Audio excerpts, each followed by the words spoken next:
Hi everyone, welcome to this follow-up video of the Audi A3 Saloon. Without further ado, let's get into it. So, it's been about 2.5 weeks so far of having the A3 Saloon, and I can say that, there's different things for me to say. So let's start off with a general question of, is this car suitable for you? It depends on what your needs are, definitely. I think if you are looking for this sort of car in this sort of class, then you are probably, part of a small family, even single, to be honest with you. This car is heavily designed for the driver. It's very driver based.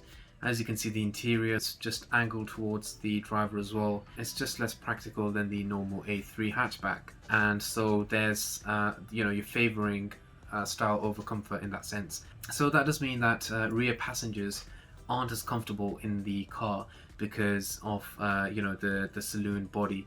It just feels slightly more claustrophobic, slightly smaller than it would do in the hatchback, which would have larger windows, a bit more headroom as well. But however, that being said, if you are looking for this sort of car, then you're probably not going to be traveling with 3 adults in the back most times anyway, and so it wouldn't be a huge issue. And we can actually counter that to say that's a pro, that's a benefit of the car. It's very driver focused, and that means that you engage with the car and you do feel good whilst driving it because you feel like you are the main focus of the car. So that's a rebuttal for my first con there.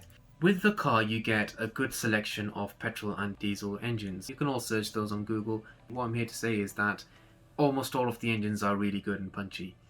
I have the TFSI 35, which basically the 35 refers to the amount of brake horsepower that he has, and this one has 150 PS essentially.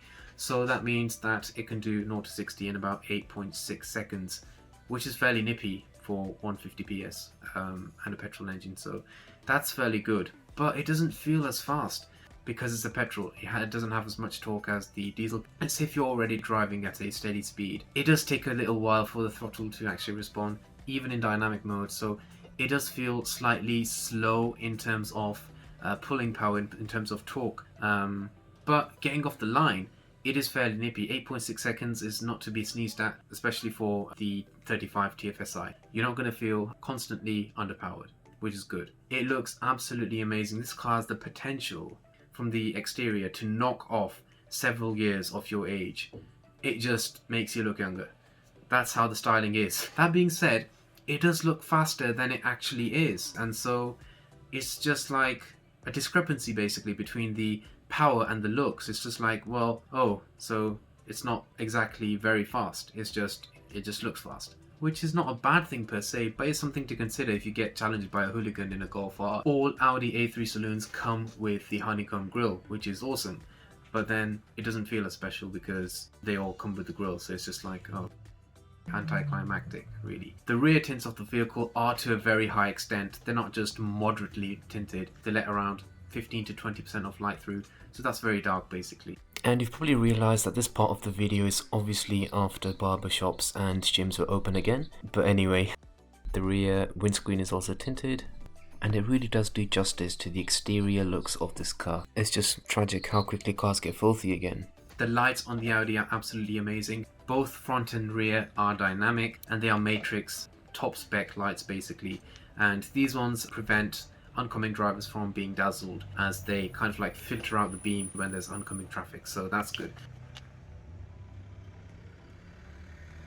Whilst the ambient lighting feature is very cool, it has 30 colors to choose from, and there's like two-tone effect, so you have the contours and the surface light. It's still not as good as the ambient lighting in a Mercedes CLA or an A-Class Saloon. It just falls short of the wow factor. In terms of driving, it's comfortable. The seats are very accommodating, and when heated, they turn on very fast. Ride comfort, it's good, but it's not the best. The car does let through rattles and some noises into the cabin.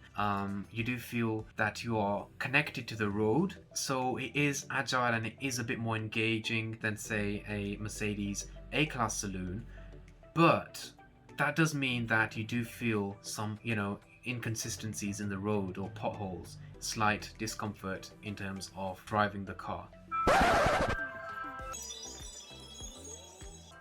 So yeah, it's not the most comfortable in that sense. But that being said, it is more agile and it does feel more connected to the road. And driving the car at night, it's very calm, it's very peaceful. You feel like you are bonding once all the lights come on and everything, when you're just cruising along a nice quiet road.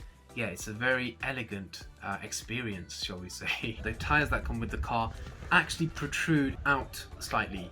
That basically means that it is harder to curb your beautiful 19-inch alloy wheels. And you'll notice that the name trapezoid comes from the design of that little trim over there, so that's quite interesting. Now, although the car does come with fake exhaust pipes, they don't look as bad as on some German rivals, Mercedes. What? The glove box could be larger, it's not very huge.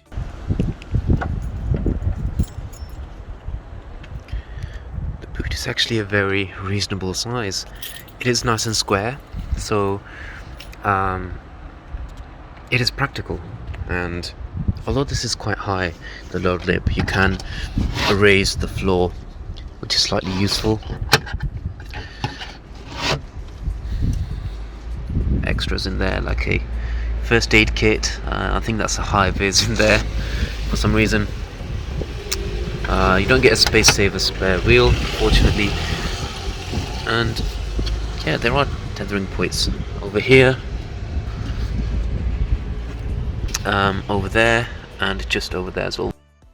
So there we have it, guys, and my overall verdict of the A3 Saloon is that it has the potential to be the perfect car, but you have to be the perfect buyer, and so it comes with its flaws, certainly, as with everything else. Some of those being awkward styling, some of it. There have been some cost-saving measures used in the car, which do become apparent once you do familiarize yourself around the cabin. The seats are actually one full piece. There's no divider for the headrest, and so view is hindered slightly for the rear passengers.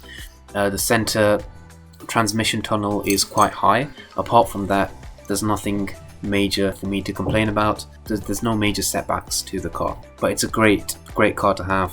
Looks the part. The technology that comes with it is quite incredible. But yeah, it is costly. £30,000 is around the price that you could probably get a first edition model for, and frankly there are probably better cars out there to get for that price, but nothing quite that you could get that would match the the ingenuity and how unique the A3 Saloon first edition model is. So fair play to it. I look forward to have many more excursions with in the near future. And guys, I think that brings us to the end of this video. I hope you enjoyed it. It took me longer to put through, and I sincerely apologize for the drastic changes in my appearance, but it just tells you how long it took to to make this video. I guess you've kind of got to proceed according to life and prioritize things first. So yeah, I appreciate you guys for being here. I have more videos coming up based on cars. Not only the A3 Saloon, I have more cars. Hint, something in the back wall over there. Very precious car that is. But anyway, yeah, we'll meet again in another video. So take care of yourself. Thanks for watching once again, and peace out.